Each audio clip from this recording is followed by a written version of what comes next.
Alors, ITIL, c'est la meilleure pratique la plus répandue dans le monde pour organiser une DSI. Et quand on organise une DSI, on a des problématiques de gestion des incidents qui sont liés aux applications ou au matériel, à votre PC qui plante régulièrement, à Windows qui ne s'installe pas bien, aux impressions, aux mails, à l'usage d'un certain nombre d'applications. Comment est-ce que je gère les incidents? Comment est-ce que je gère le centre de service, c'est-à-dire le numéro que les utilisateurs vont appeler pour avoir des réponses à leurs questions, et notamment des déblocages quand ils sont dans une situation de problématique. Comment est-ce que je gère les problèmes, c'est-à-dire les incidents qui sont récurrents, qui se reproduisent régulièrement et qui agacent tout le monde? Comment est-ce que je gère mes mises en production? Et là, on va faire le lien avec DevOps ou ce genre de choses-là.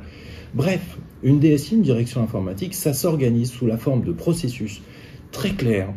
Tout est déjà écrit depuis des dizaines d'années. Repartir de la page blanche, c'est une monumentale erreur parce qu'on a une très grande maturité sur ce référentiel-là qui explique en long et en large et en travers comment organiser tous les processus d'une direction informatique et lui faire franchir un saut en maturité extrêmement important.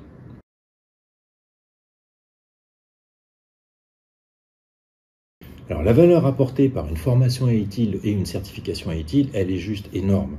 Parce qu'il y a tellement d'informations dans cette pratique-là, il y a des milliers de pages de retour d'expérience en fait sur cette pratique-là qui expliquent en détail comment mettre en œuvre tous ces processus-là pour que ça se passe bien dans l'organisation.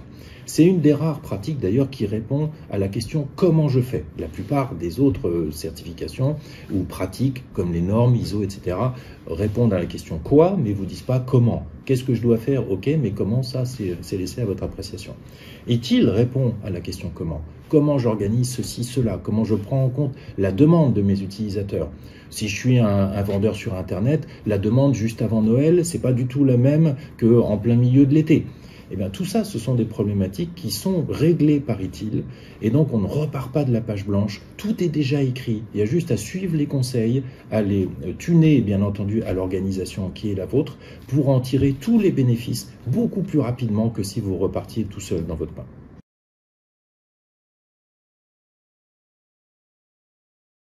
Donc ITIL, évidemment, traite du système d'information et de l'organisation d'une direction des systèmes d'information, mais ça traite à la fois de la construction d'une nouvelle organisation informatique, donc qui doit faire quoi, dans quel processus chacun doit agir pour éviter les recouvrements de périmètre et que personne ne sache exactement ce qu'il a à faire ou que deux personnes fassent la même chose. ITIL va traiter ça pour la mise en œuvre d'une nouvelle organisation, mais il traite également l'amélioration d'une organisation informatique existante, en mettant en lumière ce qui ne fonctionne pas bien, là où vous pouvez avoir des gains immédiats et très rapides à moindre coût.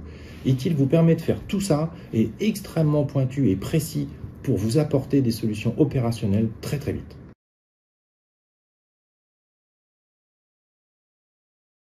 Alors pourquoi faire une formation certifiante chez Skills4All et en digital learning? Il y a plusieurs raisons. La première, c'est que nos formateurs, ils sont tous opérationnels. Ce ne sont pas juste des formateurs. Ils ont tous eu des missions à remplir en entreprise. On est tous des anciens managers, tous des anciens chefs de projet, des SI, consultants, etc. Donc ce qu'on enseigne, on l'a mis en œuvre d'une manière opérationnelle chez un client ou dans notre propre entreprise. Et ça nous a donné à un moment donné envie de faire de la formation et de partager ces informations-là. La deuxième chose, c'est on le fait en digital learning, parce qu'aujourd'hui, on est convaincu qu'il faut pouvoir se former de n'importe où, n'importe quand, et à de nombreuses reprises tout au long de notre vie professionnelle, parce qu'un diplôme, maintenant, c'est plus suffisant, les technologies, elles avancent à toute vitesse, les nouveaux langages arrivent à toute vitesse, les nouvelles façons de faire, les nouveaux usages, regardez maintenant avec le confinement, le télétravail, etc. Notre environnement professionnel avance à toute allure, et donc il faut se former, et idéalement se certifier tout au long de sa vie professionnelle pour montrer à tout le monde qu'on est compétent sur un domaine, qu'on est reconnu par le marché sur le domaine.